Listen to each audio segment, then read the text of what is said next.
Barnet. God, it's warm in here, man. So, just thought I'd take the opportunity to respond to some of the articles that are out there. I've seen The Guardian, I've seen the Metro, I've seen the Standard, I've seen the Independent. All of them running articles of how Tommy Robinson should apologise to the victims of the Huddersfield grooming gang. That's right, I should apologise to the victims. Do you know what I do? I apologise to every one of them. I apologise to them for the fact that Britain allowed this to happen to them. I apologise to them for the fact that the police done nothing, even when they were beaten, battered and bruised after being raped in the moors, in fields. The police still didn't press charges. I apologise for the fact that the girls' mums phoned and begged and cried themselves to sleep nightly, asking and begging for the people in positions of power.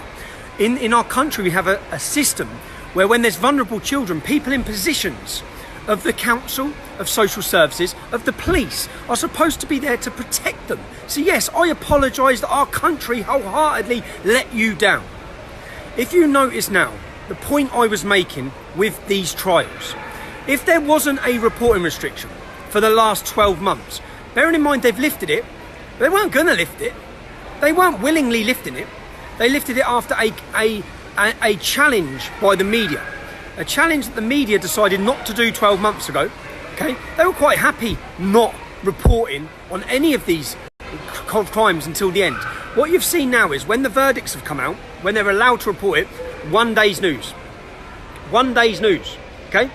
And now all of them they've already had enough of reporting on what happened to these girls. Now it's bash Tommy Robinson with this story. They talk about me trying to politicise and use gain of these trials. Look at them.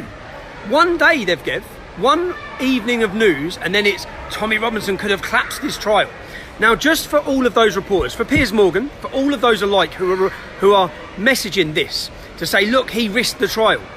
The court transcripts of the judge and the CPS both state nothing Tommy Robinson said could have caused prejudice to the trial.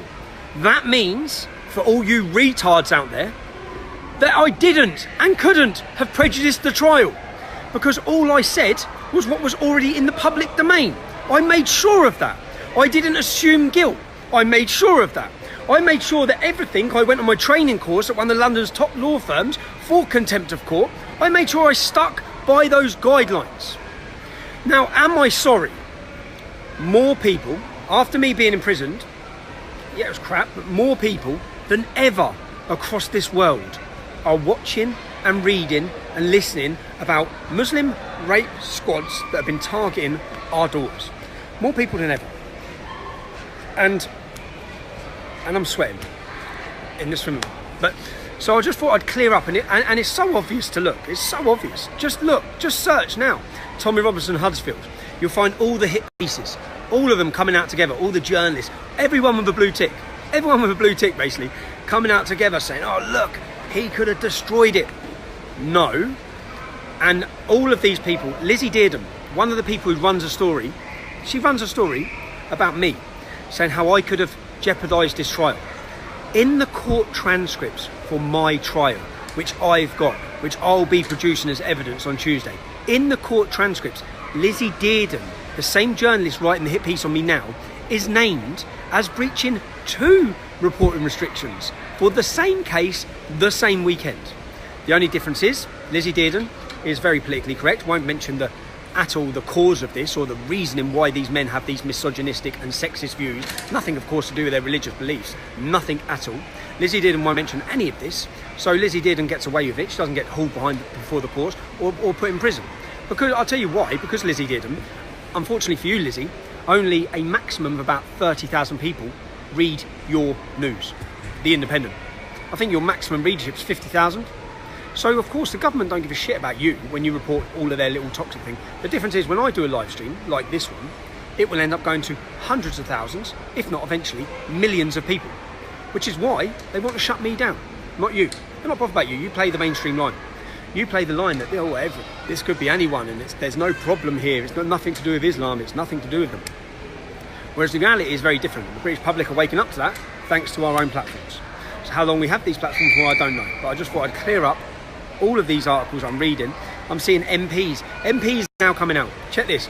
MPs are now coming out saying how I must apologise. In this Huddersfield grooming case, it turns out that one of the victims wrote to the Prime Minister, one of the victims' mums, begging for help. One of the other victims went to her MP. So her MP knew.